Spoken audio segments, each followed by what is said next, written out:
a neighborhood in Michigan finally will allow black people to move in. Ann Arbor, yeah, you guessed it. Okay, there's a racial covenant in Ann Arbor, which means if you are not white, you cannot move in. That was actually on the deed, okay? So let me give you background to the story. A racial covenant in an Ann Arbor neighborhood deed was finally repealed by civil rights members and community groups. The restrictive covenant existed since 1947. Let's put up a picture of the community, okay?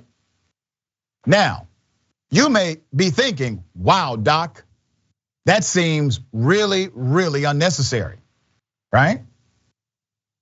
And maybe this is just a one-off. Let's put up the map.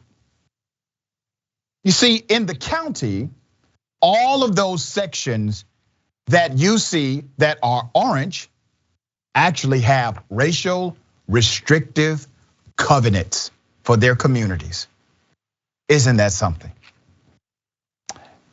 Ann Arbor's Hannah neighborhood had an illegal whites only policy that existed in the subdivision's deed.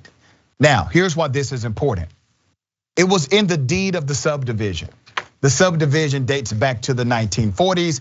They did not bother to change it, to update it. Other movements have attempted to, it failed. This time it was successful. Now, here's why we talk about systemic and structural racism. This is by design. This was not by some organic thing that happened. This was literally somebody with a mind to actually discriminate against black people. And they wrote it in a policy, and it was adopted as bylaws, and it was coordinated with their charter, and it was implemented in their culture. It was by design. And the only way you can unravel something that exists by design is to intentionally destroy the design. You can't wait for something that has been designed to simply break down. You must intentionally deconstruct the construction. And that's why you see this movement happening with Ann Arbor. All right, story gets deeper. No different than there being a sign in the entrance to the subdivision which says whites only, said Michael Steinberg, the director of the Civil Rights Litigation Committee. Neighbors joined members of the University of Michigan's Civil Rights Litigation Committee to repeal the racist policy. The majority signed it and overturned it, okay?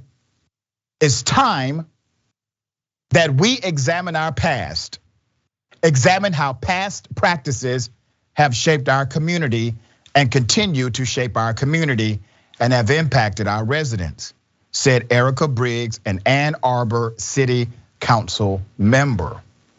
Well, you don't say, Ann. I'm glad you all are on the right side of this issue in 2020 freaking two. Good for you, Ann Arbor community. I want you to think about the systemic issues that have resulted in this particular policy and policies like it. They discriminated against black folks from being able to move into that community who were qualified by way of median income, etc. They said, oh, we don't care. You're black, we don't want you here. How do you think that shaped the population? How do you think it shaped the community? How do you think it shaped the politics? How do you think the politics then shaped the policies? How do you think those policies then shaped outcomes? See how it's all connected? Every bit of it. I'm happy that we finally made this change. I'm excited to see us kick this off for our community.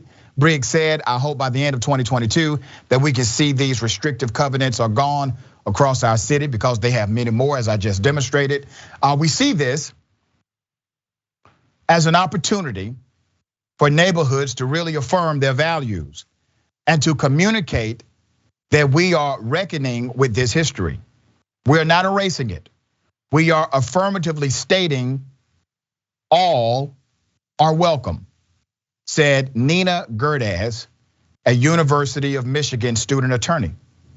The civil rights and community groups are continuing to work on repealing racial covenants in other Michigan neighborhoods too. Let me take you back to 1948.